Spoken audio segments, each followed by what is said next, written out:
Friends, welcome to our session. मेरा नाम अंकित तिवारी और आज के सेशन में we are going to talk about कि what are the advantages of choosing mathematics as an optional in UPSC civil services mains.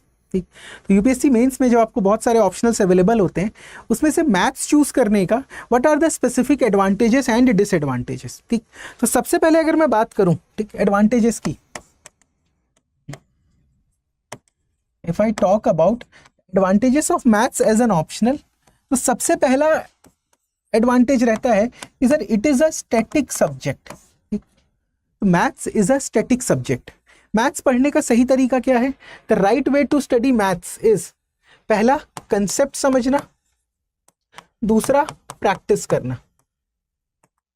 ठीक, अब कंसेप्ट जो है वो भी चेंज नहीं होने वाले, मैथ्स के सिलेबस नहीं चेंज हो रहा, तो वो जो अंडरलाइन कंसेप्ट्स हैं हर टॉपिक के वो भी सेम है। उसके साथ साथ जो क्वेश्चन आप प्रैक्टिस करते हो वो भी नहीं बदलने वाले। तो मैं ये कह रहा हूँ कि अगर मान लीजिए मेरा फर्स्ट अटेम्प्ट में पेपर नहीं क्लियर होता, मैंने जिस भी अटेम्प्ट में मैथ्स ऑप्शनल को प्रिपेयर किया और अगर वो चीज़ नहीं क्लियर हो रही है, ठीक है, वो पेपर उस अटेम्प्ट में नहीं क्लियर हो रहा, तो जब नेक्स्ट अटेम्प्ट आप देने जाते हो तो आप इस ऑप्शनल को फिर से नहीं पढ़ते हो। ठीक, आप सिर्फ और सिर्फ इस वाले पोर्शन पे फोकस करते हो क्योंकि ये आपको सिर्फ एक ही बार पढ़ना रहता है। ये आपको एक ही बार पढ़ना होता है। तो मैथ्स की जो प्रिपरेशन होती है वो सिर्फ एक ही बार होती है, ओनली वन टाइम। इसके बाद तो आप सिर्फ और सिर्फ प्रैक्टिस करते हैं और जितना ज़्यादा प्रैक्टिस उतने क्वेश्चन, उतने मार्क्स आने की प्रोबेबिलिटी बढ़ जाती है, उतने क्वेश्चन सही होने की प्रोबेबिलिटी बढ़ जाती है। तो this is the first advantage कि भाई एक स्टैटिक टॉपिक है। 10 साल बाद भी अगर मैथ्स देने आएंगे, या ऐसा कहते हैं कि भाई 30 साल पहले भी यही टॉपिक पढ़ाए जाते थे, यही क्वेश्चंस पढ़ाए जाते थे और शायद 30 साल बाद भी यही पढ़ाया जाएगा क्योंकि मैथ्स में कोई भी चीज़ें चेंज नहीं होती है। ठीक, अगर आप कोई डिफरेंट ह्यूमैनिटीज़ का ऑप्शनल लेते हैं तो हर एक बीतते दिन के साथ जो सिलेबस है वो थोड़ा एक्सपैंड होता जाता है क्योंकि नई नई चीज़ें ऐड होती है उसमें, करंट इवेंट्स। ठीक, तो this is the first advantage. अगर मैं सेकेंड एडवांटेज की बात करूं, after the static nature, second advantage is presence of reference material. ठीक, अच्छा, ये जो रेफरेंस मटेरियल है, these are standard reference material. I am not talking about coaching notes and coachings, I am talking about वो जो standard किताबें हैं जो यूनिवर्सिटी लेवल एग्जाम में फॉलो की जाती है। यूपीएससी भी क्वेश्चन वहीं से फ्रेम करता है। मैनी टाइम्स यू सी कि डायरेक्ट सॉल्व्ड एग्जाम्पल्स ही बुक से हटाकर सीधा क्वेश्चन पेपर में आ गया है, और अगर नहीं भी आया है डायरेक्ट तो उसके डेटा को बस चेंज कर दिया गया है।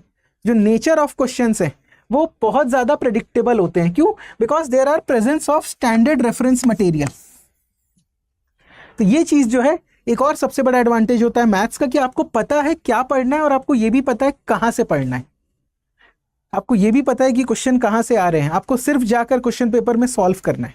ठीक, तो this is the second advantage. अगर मैं थर्ड एडवांटेज की बात करूं मैथ्स ऑप्शनल की, तो थर्ड एडवांटेज इज योर, ठीक, तो अगर मैं थर्ड एडवांटेज की बात करूं तो थर्ड एडवांटेज जो आता है वो ये आता है कि no answer writing skill required, no special writing skill. ठीक, no special answer writing skill is required. ठीक, कोई स्पेशल, क्यों? Because it is an objective paper. Objective in the sense nature of the paper is objective. ये मत कहना कि sir conventional paper से objective कैसे हो गया। Nature of the paper is objective. ठीक, nature of the paper is objective का मतलब ये है कि या तो आप सॉल्यूशन सही बनाएंगे या तो आप सॉल्यूशन आंसर गलत देंगे। There is nothing in between, binary की तरह वर्क करता है, ईदर 1 और 0। ठीक, इसका नेचर ये है कि यहां पर जब आपको अपने पॉइंट्स को फॉरवर्ड पुट करना होता है तो इंटरप्रिटेशन का यहां पर स्कोप नहीं रहता। देयर इज लेस स्कोप और there is almost zero scope of interpretation. Evaluator आपके आंसर को या आपके आंसर राइटिंग स्किल्स को किस तरीके से इंटरप्रेट कर रहा है, क्योंकि वहां पर एक एम्बिगिटी होती है दूसरे ह्यूमैनिटीज के ऑप्शनल में, बट यहां पर ये चीज नहीं होती। अगर सही है तो सही है, पूरे मार्क्स आएंगे, गलत है तो गलत है, मार्क्स नहीं मिलेंगे। तो this is the best case for, this is the best advantage of maths optional कि भाई ऑब्जेक्टिव नेचर होता है। इट इज नॉट लाइक कि जैसे एथिक्स का पेपर है, अगर सेम इवैल्यूएटर इवैल्यूएट करेगा तो मार्क्स का थोड़ा डिफरेंस आ जाएगा। क्यों? क्योंकि सब्जेक्टिविटी होती है। It is not like interview. जब आप इंटरव्यू देने जाते हैं तो शायद अगर डिफरेंट बोर्ड आपका इंटरव्यू लेता, डिफरेंट सेट ऑफ क्वेश्चंस पूछता, तो आपका जो इवैल्यूएशन है उसमें थोड़ा डिफरेंस आ जाता, जो आपको मार्क्स मिले हैं उसमें थोड़ा डिफरेंस आता, because there is subjectivity involved in these papers, in these topics. But यहाँ पर सब्जेक्टिविटी नहीं है, it is very objective, it is very objective in nature, maths as a subject in itself. ठीक, तो ये एक और एडवांटेज है, third advantage. If I talk about fourth advantage, अगर 1 2 3 सबको अगर मैं कंपाइल कर दूं तो क्या बन के आ रहा है, high scoring potential, high scoring potential maths में। ठीक, क्यों? क्योंकि आपको ये पता है सवाल कहाँ से आ रहे हैं, आपको ये पता है कि सवाल नहीं बदलने वाले, टॉपिक्स नहीं बदलने वाले, घूम फिर के वही चीज़ें पूछे जा रही है। आपको ये भी पता है कि पेपर ऑब्जेक्टिव नेचर का है, अगर मैंने सही बनाया तो मुझे मार्क्स सही मिलेंगे, इवैल्यूएटर की इंटरप्रिटेशन पे कोई चीज़ डिपेंड नहीं करती। तो इन सब पॉइंट्स को जब आप जोड़ोगे तो आपको क्या मिल रहा है, very high scoring potential, very high scoring potential.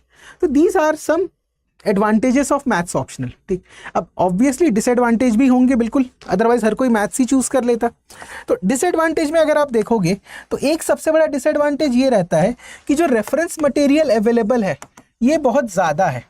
ठीक, जो स्टैंडर्ड बुक्स आपके पास अवेलेबल हैं वो स्टैंडर्ड बुक्स लिखे गए हैं यूनिवर्सिटी लेवल एग्जाम के लिए, वो स्टैंडर्ड बुक लिखे गए हैं यूनिवर्सिटी लेवल एग्जाम। ठीक, अब यूपीएससी का जो सिलेबस है वो इनको फॉलो तो करता है बट एग्जैक्ट नहीं होता। ठीक, 20 to 30% ही फॉलो करता है पूरा। अगर देखेंगे तो यूपीएससी का सिलेबस एक बहुत छोटा सा सबसेट होता है, ठीक, यूनिवर्सिटी लेवल एग्जाम का। तो अगर आप इसको सेल्फ प्रिपरेशन करने जा रहे हैं, अगर आप इसको डायरेक्टली पढ़ने चाह रहे हैं, बिल्कुल आप कवर कर सकते हो अपने से। बट प्रॉब्लम क्या होती है, मुझे नहीं पता कि what is relevant content and what is irrelevant content. ठीक, तो अगर रेलेवेंट और इररेलेवेंट नहीं पता है तो मैं I end up studying the complete book, I end up studying the complete book, जो कि मेरे लिए बिल्कुल भी फिजिबल नहीं है। ठीक, तो अगर आप सेल्फ प्रिपरेशन करने जा रहे हो मैथ्स में तो you need to be very clear about the syllabus of the exam, कि कौन कौन से टॉपिक को पढ़ने हैं, कौन कौन से टॉपिक को स्किप करने हैं, कौन सा मेरे सिलेबस के अंदर है, कहाँ से क्वेश्चंस पूछे जाते हैं। ठीक, तो ये फिल्टर आउट जो है ये प्रॉब्लम क्रिएट करता है, you can not filter the content. Problem of abundance, maths में है प्रॉब्लम ऑफ एबंडेंस, क्योंकि बहुत सारे सोर्सेस अवेलेबल हैं and these are standard sources. Question तो इन्हीं से आएंगे बट क्या मैं सारी किताबें कवर कर सकता हूँ along with GS, along with GS, ये एक प्रॉब्लम होती है। ठीक, तो इसके लिए you need an external guidance, you need a guidance, that's the most important thing. अच्छा, इसके अलावा अगर मैं एक और डिसएडवांटेज की बात करूं, it is not actually the disadvantage, ये हर ऑप्शनल के साथ होता है कि द सिलेबस इज लेंदी। ठीक, और सिलेबस का कोई ओवरलैपिंग नहीं है जीएस के साथ।